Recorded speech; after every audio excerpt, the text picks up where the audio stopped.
नमस्कार सबैजनालाई। आज पनि न्यू इपिएस टपिक बुकको युनिट 22 को मिनिङ लिएर आएको छु। यसको हेडलाइन रहेको छ याकबुक औषधि पसल भन्ने टपिक रहेको छ। अब ढिलो नगरी मिनिङ वाचन गर्नतिर गइरहेको छु। वुई याकफुङ भनेको औषधि पसल, वुई याकफुङ भनेको औषधि पसल, खुइप खुमे भनेको किनमेल खरिद, खुइप खुमे भनेको किनमेल खरिद, छिरुपप भनेको उपचार विधि, छिरुपप भनेको उपचार विधि, खिचिमुल खाँदा भनेको खोकी लाग्नु, खिचिमुल खाँदा भनेको खोकी लाग्नु, छेछेकी भनेको हाच्छिउँ गर्नु, छेछेकी भनेको हाच्छिउँ गर्नु, एरिनाता र इत्ता भनेको ज्वरो आउनु, एरिनाता र इत्ता भनेको ज्वरो आउनु, खोतमुरी नाता भनेको सिकान बग्नु, खोतमुरी नाता भनेको सिकान बग्नु, मोगी फुत्ता भनेको घाँटी सुन्नुन्यु, मोगी फुत्ता भनेको घाँटी सुन्नुन्यु, याक भनेको औषधि, याक भनेको औषधि, अजिरप्ता भनेको रिगटा लाग्नु, अजिरप्ता भनेको रिगटा लाग्नु, चक्कर लाग्नु,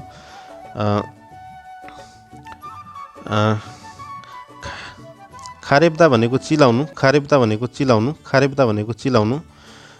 सोहागा आन्थोइदा भनेको पाचन नहुनु, सोहागा आन्थोइदा भनेको पाचन नहुनु,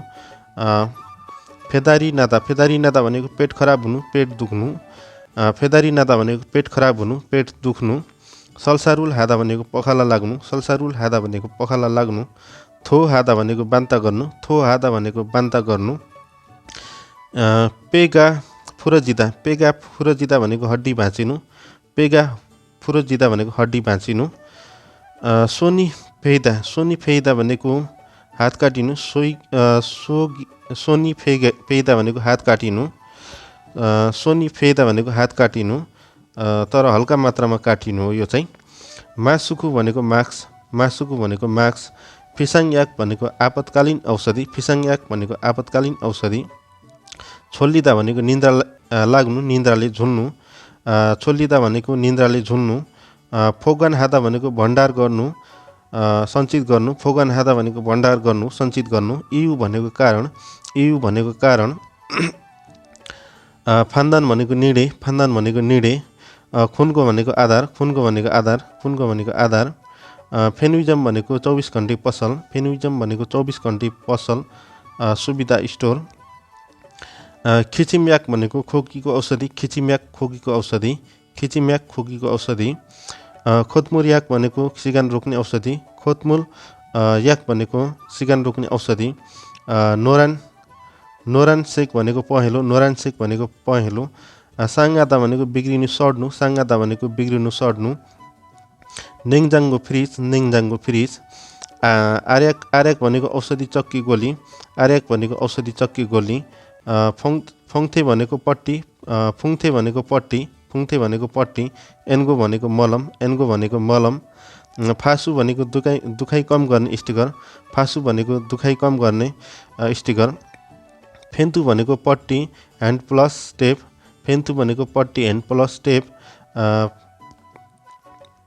फान्जाङ्गो भनेको सेतो टेप, चोटपटक लाग्दा प्रयोग गरिन्छ, सोदोकयाक भनेको कीटनाशक औषधि,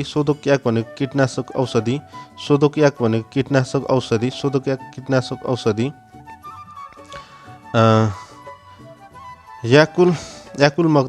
मक्ता भनेको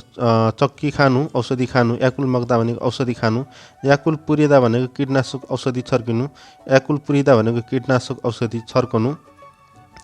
सोदोकुल हादा भनेको कीटाणु रहित बनाउनु,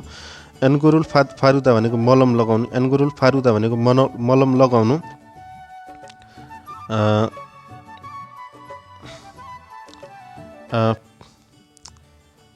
फेन्थुरुल फुचिदा भनेको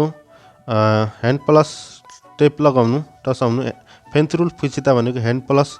टेप टसाउनु, फासुरुल फुचिदा भनेको दुखाइ कम गर्ने स्टिकर लगाउनु, छिम्सिलुल हादा भनेको बाफ वा तातो पानीले सेकाउनु, छिम्सिलु छिम्सिल उल हादा भनेको बाफ वा तातो पानीले सेकाउनु फोङथेरुल खाम्दा पट्टी बाँध्नु फोङथेरुल खाम्दा भनेको पट्टी बाँध्नु होइत्सु भनेको पटक सङ्ख्या होइत्सु भनेको पटक सङ्ख्या सिजम भनेको समयको बिन्दु दृष्टिकोण सिजम भनेको समयको बिन्दु दृष्टिकोण सल्ता भनेको पातलो काट्नु चाना पार्नु सल्ता भनेको पातलो काट्नु चाना पार्नु सुवाजे सुवाजे भनेको पाचन औषधि सुवाजे भनेको पाचन औषधि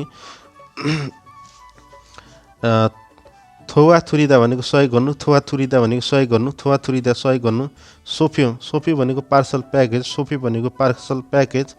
एक्सा भनेको औषधि पसले एक्सा भनेको औषधि व्यवसायी औषधि पसले छकिदा छकिदा भनेको लेखिएको हुनु छकिदा भनेको लेखिएको हुनु फोक्युङ फाङपप भनेको फोक्युङ फाङपप भनेको औषधि सेवन गर्ने विधि फोक्युङ फाङपप भनेको औषधि सेवन गर्ने विधि मेङछिङ मेङछिङ भनेको नाम मेङछिङ भनेको नाम छुई साङवाङ साहवाङ छुई साहवाङ भनेको सावधानीका कुरा छुई साहवाङ भनेको सावधानीका कुरा सावधानी खान्दा नादा सरल हुनु सामान्य हुनु खान्दा नादा सरल हुनु सामान्य हुनु हुइल छेकिम इ यागुक हुइल छेकिमी यागुक भनेको बिदामा खुल्ला औषधि पसल हुइल छेकिम इ यागुक भनेको बिदामा खुल्ला औषधि पसल सिगान सिगान्ते फेल भनेको समय क्षेत्र अनुसार सिगान्ते फेल भनेको समय क्षेत्र अनुसार सोन सुइप के भनेको सजिलै सोन सुइप के भनेको सजिलै खम्सी गादा खोज्नु सर्च गर्नु आन्जन साङफी वी याक फोम आन्जन साङफी वी याक फोम भनेको सुरक्षित तयारी औषधहरू आन्जन साङफी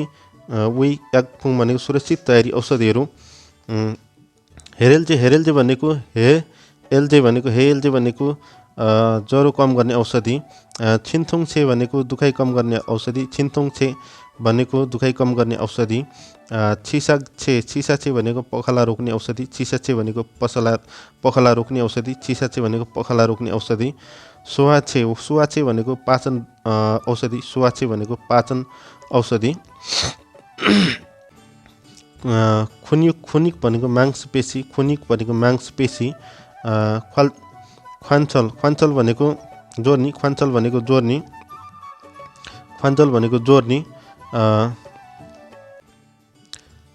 मप्सुदा भनेको